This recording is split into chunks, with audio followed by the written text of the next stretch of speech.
Hey guys, Zane from the Infinite Jukebox here with another album review, and today I wanted to talk about the new Sarathy Korwar record, Kalak. Kalak is the latest studio album from Sarathy Korwar, the England-based jazz percussionist who often takes up a lot of sounds that come directly out of southern Asia, and that has caused him to be one of the more interesting figures of the ongoing experimental jazz scene in London at the moment where he is based, and honestly, it makes sense as to why he is so unique in his sound compared to the vast majority of his peers who are already experimentalists in their own right. Korwar was born in the United States but raised in India and now currently bases himself out of, again, like I said before, London, England. So obviously this is a man that has done a lot of travel over the course of his lifetime and has been exposed to a variety of different styles and types of art relating to different cultures that have influenced him in obviously very profound ways, and all of these different artistic influences just beautifully come together throughout the course of his latest album.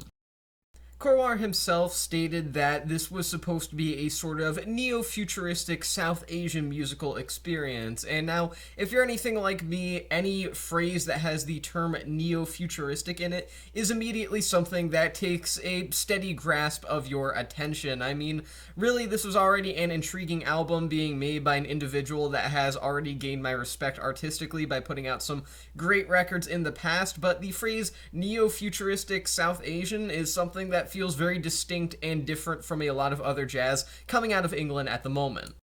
In all honesty, though, this sort of genre branding makes sense despite as strange as it might come across initially to any newcomers to his music, as, in all honesty, it's really just a combination of the influences of Korwar's life overall. I mean, he has a lot of these neo-futuristic moments coming from the, again, ongoing experimental jazz scene in England, and a lot of South Asian influences from, you guessed it, his childhood growing up in southern Asia. The compositions that are found on Kalak really do feel capable of transporting the listener to an area structured around the cultural influences that Sarathy Korwar himself was actually raised around, and honestly, I feel like that's one of the most impressive things you can do with a record that is specifically based around a certain sound that's tied to an entire culture distinctly.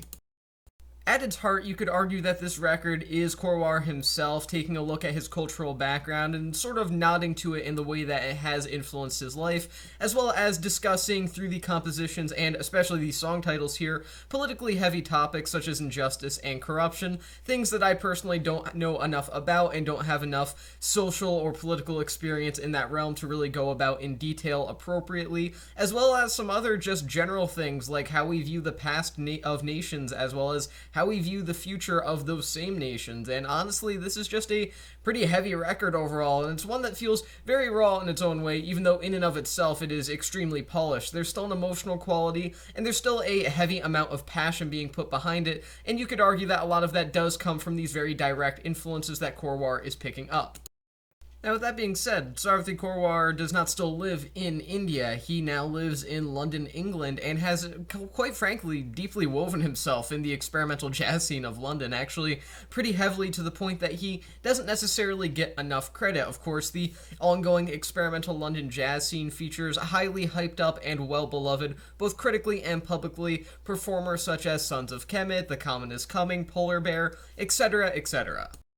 This abstract and alternative flair that Korwar does pick up from this ongoing movement ultimately adds a lot of the less traditionalist moments throughout this record, including a heavy electronic influence, which really does ultimately provide the aforementioned neo-futuristic sounds, all of which are done extremely well here. But not only that, it does provide not only a meeting of two different cultures, wildly different cultures musically at that, from Korwar's life and background, but it also manages to lay the groundwork for this record in that, if successful, this could easily be one of the most distinctive albums of the year, jazz or otherwise.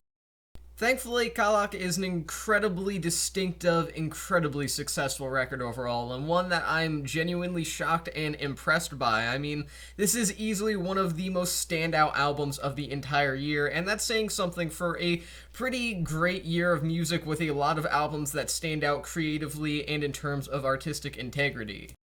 Interestingly, there aren't really any particular standout performers throughout the entirety of Kalak, and that actually does include Korwar himself, and really there are a lot of incredibly talented people behind this record, including people like multi-instrumentalist Tamar Osborne, as well as keyboardist Al McSween, both individuals that when they're a part of your work, you expect them to stand out on their own, and I'm not saying that's a bad thing that this record doesn't have any standout performers, it's just something that's a bit shocking overall considering the weight of talent behind this album.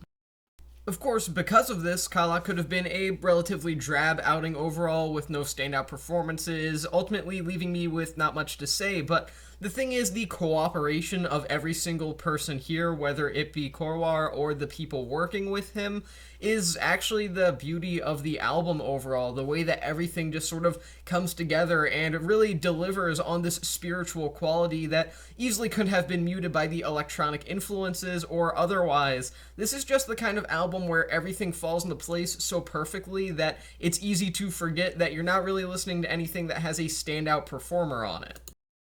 So overall, Kalak is just really one of the most impressive jazz albums that I've heard in a while, in all honesty, and it's easily the most impressive that I've heard this year so far, and I really do hope that we see more stuff like this, combining jazz from different cultures and combining it with experimentation that we see right now in places like London, England. I think it's just a really fantastic thing, and I think it's the way that jazz may very well be progressing sort of into this electronic realm that we're seeing with people like Korwar and with groups like Anteloper, etc., etc. It's just a beautiful thing to see overall. It's great to see jazz evolve like it's always meant to be doing, and this is just a great example of that. I'm going to give this record 4.5 stars out of 5. Now, with that being said, that's the end of this review. I've been Zane from the Infinite Jukebox. Thank you for watching, and I'll see you guys in the next one.